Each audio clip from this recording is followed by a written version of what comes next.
큐티라이프 김목사입니다. 창세기 15장 1절입니다. 여호와께서 환상을 통해 아브람에게 임하십니다. 하나님은 먼저 아브람에게 두려워 말라 하시며 그에게 평안과 위로를 주십니다. 또한 내가 너의 방패라 하시며 아브라함을 보호하고 도움을 주시는 왕이심을 나타냅니다. 나아가 내가 너의 지극히 큰 상급이라 하시며 현재 아브라함이 부유하지만 아브라함의 가장 큰 보배는 하나님 자신이시다라는 점을 강조합니다. 이 세 문장은 하나님이 아브라함의 모든 것이 되어주심으로 오로지 하나님만 의지할 것을 촉구하고 있습니다. 아브라함은 자식이 없으므로 좌절하였고 이제 그런 마음을 하나님께 표현합니다. 무엇을 내게 주시려나이까? 라고 하는 물음은 보소서 저에게는 당신이 씨를 주시지 아니하셨나이다 라와 같은 뜻입니다. 아브라함은 후사에 대한 약속 후에 얼마간 세월이 흘렀으나 아직 자식을 주시지 않은 사실을 하나님께 상기시킵니다. 나는 자식이 없사오니 나의 상속자는 이 다메섹 사람 엘리에셀이니이다. 이것과 보소서 내 집에서 태어난 종이 내 상속자가 될 것이니이다도 같은 뜻입니다. 아들이 없으니 아브라함의 종이 상속자가 될 것이라는 의미입니다. 그에게는 물려줄 상속자가 없음을 상기시키려는 의도죠. 엘리에셀을 상속자로 삼을 수밖에 없는 현실을 하나님께 호소하고 있습니다. 4절 5절입니다. 하나님은 내 몸에서 날 자가 내 상속자가 될 것이라고 하시며 아들이 있을 것을 분명하게 밝히십니다. 아브라함의 이성적인 생각대로 되지 않고 하나님 뜻대로 이루어질 것임을 강조하십니다. 하나님은 아브라함에게 그의 자손이 땅의 티끌같이 많을 것이라 이미 말씀하셨습니다. 이번에는 그에게 하늘에 떠있는 수많은 별을 보여주시며 그의 자손이 별처럼 많게 될 것이라 말씀하십니다. 약속을 재차 언급하는 것은 그의 약속이 꼭 이루어질 것임을 확신시키고 아브라함이 계속해서 믿음과 기대를 저버리지 않도록 격려하시려는 의도입니다. 아브라함은 한 명의 상속자를 애타게 기다리고 있지만 실제로는 하나님이 대대의 이를 상속자를 이미 예비해 두셨기 때문입니다. 6절입니다. 아브라함은 말씀으로 또는 별을 보여주시며 후사의 약속을 확증하시는 하나님을 믿었습니다. 하나님은 아브라함이 자신을 믿는 것을 보시고 그를 의롭게 여기셨습니다. 바울은 아브라함이 바랄 수 없는 중에 바라고 믿었기 때문에 그를 의롭게 하셨다고 로마서 4장 18절에서 말씀합니다. 사람은 완벽하게 행할 수 없으므로 행위로 구원받을 자가 없습니다.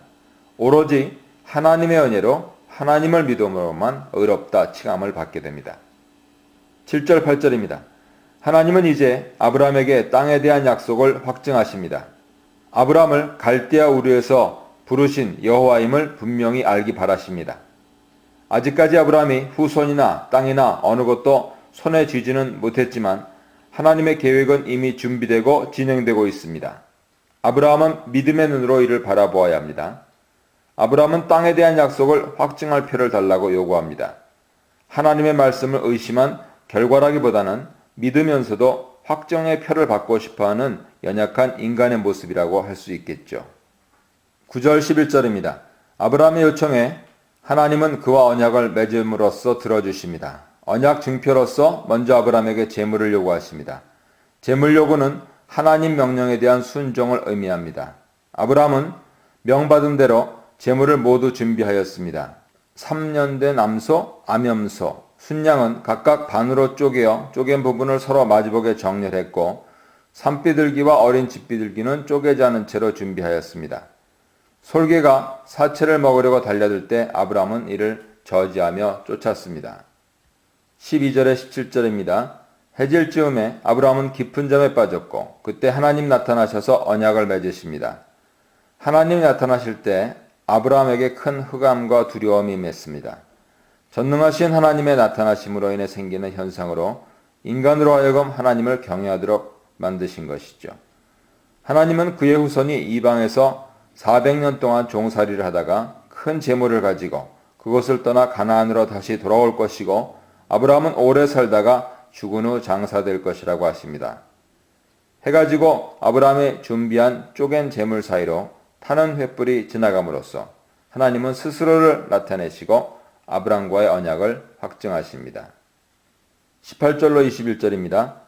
하나님은 땅에 대한 약속이 단순히 아브라함에게만 적용되는 것이 아니라 그의 자손에게도 적용됨을 다시금 선포하십니다. 하나님께서 주실 땅의 경계가 남서쪽으로는 애굽 시내에서 동쪽으로 유브라데까지 이를 것이라고 덧붙이십니다. 16장 1절로 3절입니다. 15장과 17장이 아브라함과의 언약으로서 땅과 아들을 주실 것이라고 하는 내용을 확증하는 장인데요. 오늘 본문인 16장에는 아브라함이 하갈을 통해 아들을 얻음으로써 하나님과 맺은 언약의 긴장과 불안을 조성합니다. 가나안에 온 지 10년이 지나도록 후사를 주겠다는 하나님 약속이 이루어지지 않자 사레는 자기 몸종인 애굽 여인 하갈을 이용하여 아들을 낳을 계획을 세웁니다.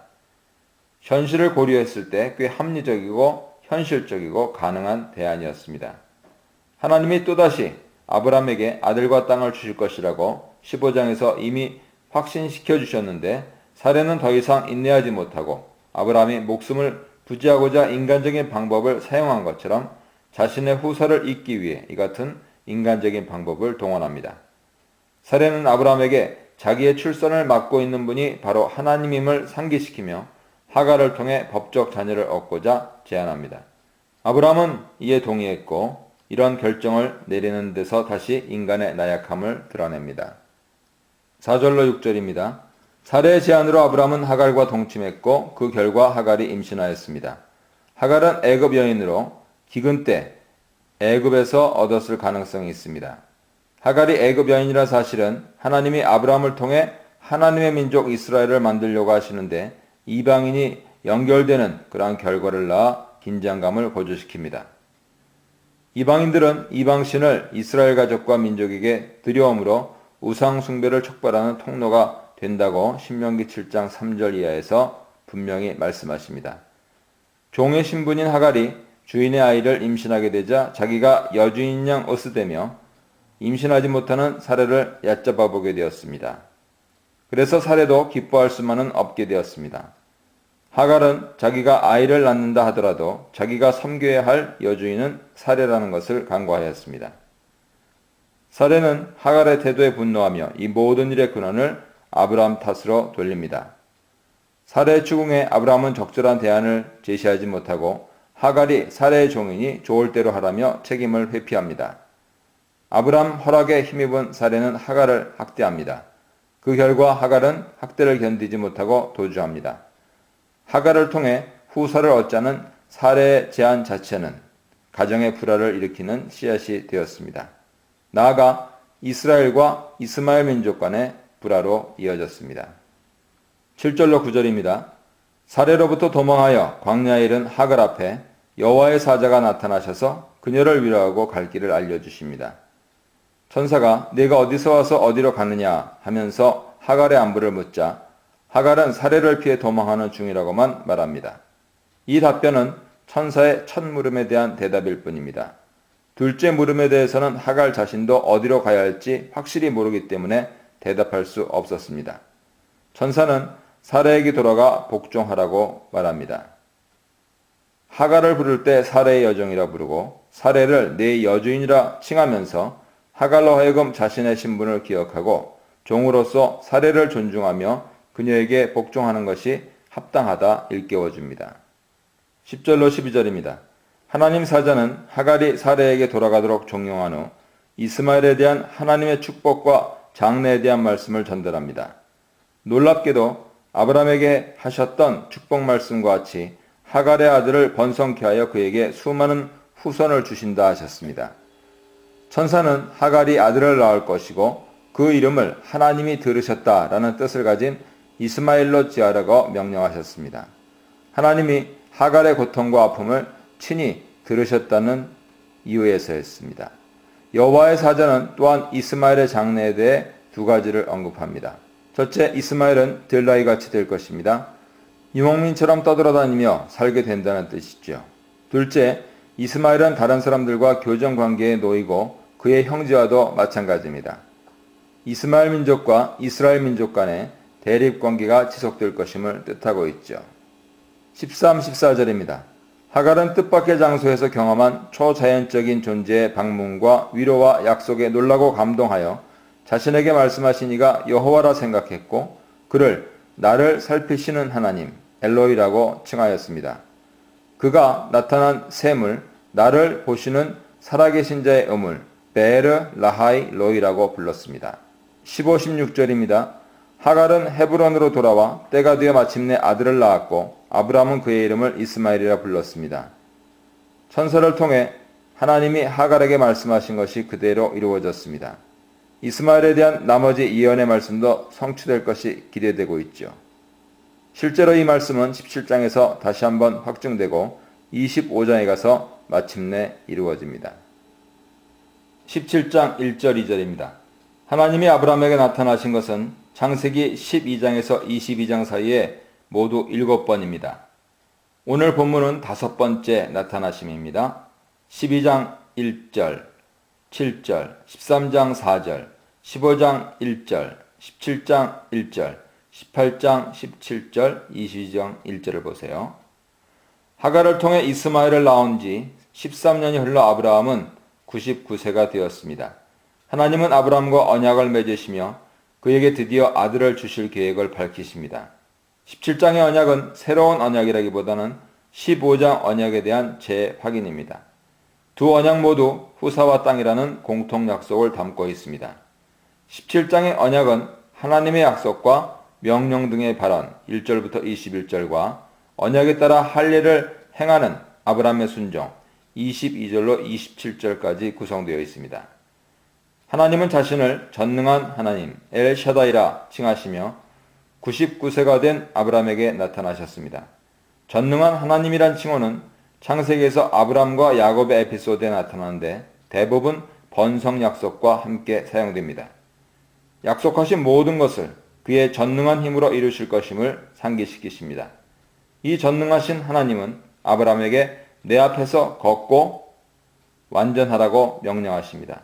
내 앞에서 걸으라는 말은 하나님을 따르며 그 앞에서 충성스럽게 섬기고 헌신하라는 의미입니다. 완전하라는 명령은 하나님 언약 백성으로 하나님 말씀에 순종하여 성결하라는 의미입니다. 두 명령은 하나님 백성이 계속 지켜나가야 할 의무입니다. 아브라함에게 할 일을 명하신 하나님은 이제 내가 내 언약을 나와 너 사이에 두겠다고 선포하시며 아브라함에게 축복을 약속하십니다. 첫째, 하나님은 아브라함을 크게 번성하게 하실 것이라고 약속하십니다. 언약이란 단어는 15장에 한번 나왔지만 17장에서는 내 언약을 비롯하여 이 단어가 9번이나 나옵니다. 2절, 4절, 7절에 2번, 9절, 11절, 13절, 14절을 보십시오. 3절로 5절입니다. 하나님은 아브라함에게 내 언약이 너와 함께 있다고 말씀하시며 아브라함과 맺은 언약의 진정성을 알리십니다. 또한 어떻게 아브라함이 번성케 될 것인가 설명하십니다. 아브라함, 존귀한 아버지라는 이름을 아브라함, 열국의 아버지라는 뜻으로 바꾸십니다. 하나님이 특별히 그를 선택하셨다는 점과 그가 여러 민족의 아버지가 될 것임을 확신시키십니다. 아브라함이 여러 민족의 아버지가 된다는 것은 육신적인 아브라함의 자손이 늘어 여러 민족을 형성한다는 말을 뛰어넘는 그 이상입니다.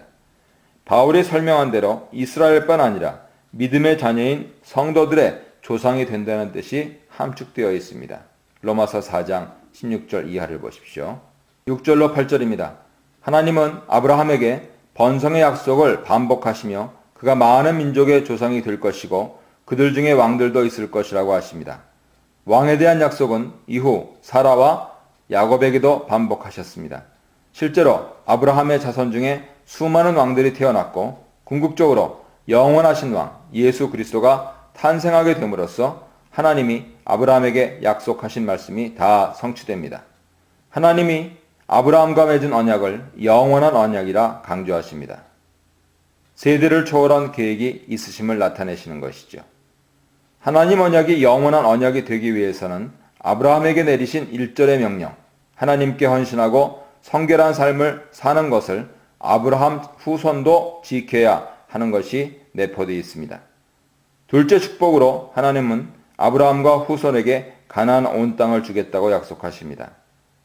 아브라함은 현재 가나안 일부 지역에서 거류하고 있지만 자손은 온전히 이 땅을 차지하고 살게 될 것입니다. 영원토록 그 땅을 하나님 주신 유업으로 소유하게 될 것입니다. 땅의 약속을 선포하신 후 하나님은 다시금 아브라함의 자손에게 하나님이 되실 것을 선포하십니다. 현재 나이가 99이 되었고 자식도 한 명 없는 아브라함에게 수많은 민족과 영원한 유업인 땅을 약속하시며 이를 행하신다고 하니 과연 엘샤다이이십니다. 9절로 14절입니다. 하나님은 아브라함에게 언약의 증표로서 할례를 행하라 명하십니다. 포피를 베는 것 자체는 이스라엘 백성만 행한 독특한 행동 양식은 아니었습니다. 그러나 할례는 이스라엘 백성에게 고유한 상징과 목적을 부여합니다. 할례는 다른 민족과 구별되어 하나님께 선택받은 자들, 하나님 언약 공동체의 일원이 되었음을 알리는 고유한 상징 표식입니다. 할례는 하나님 명령을 따라 아브라함과 그의 자손이 실행해야 합니다. 하나님과 아브라함의 후손 대대로 이어질 쌍방 언약으로서 하나님이 주신 약속과 하나님과 맺은 언약을 그의 백성에게 계속해서 상기시키는 목적을 갖고 있습니다. 할례의 상징과 목적을 숙고하지 않고 할례를 행한다면 무의미하게 포피만 벨 따름입니다. 모세나 예레미야가 마음의 할례를 강조한 것도 목적 없이 형식적, 육신적 할례만을 하는 것은 하나님의 공동체의 일원이 된다고 생각하는 착각을 불러일으키기에 경종을 울리는 꾸짖음이었습니다. 신명기 10장 16절, 30장 6절, 예레미야 4장 4절, 사도행전 7장 51절을 보십시오. 할례받을 자격을 아브라함 후손뿐 아니라 그의 집에 거하는 모든 자, 이방인이든 일꾼이든 모든 자에게 확대하셨습니다. 하나님이 단순히 아브라함의 욕심적인 자신만을 그의 백성으로 선택하신 것이 아니고 하나님의 선택이 이방인을 포함한 모든 자들에게도 미친다는 것을 분명히 밝히십니다. 하나님은 할례를 행하지 않으므로 언약을 지키지 않은 자는 그의 백성 중에서 끊어질 것임을 경고하십니다. 아브라함과 맺은 언약은 하나님 주도하신 언약이고 하나님 백성으로 구분될 수 있는 표시입니다.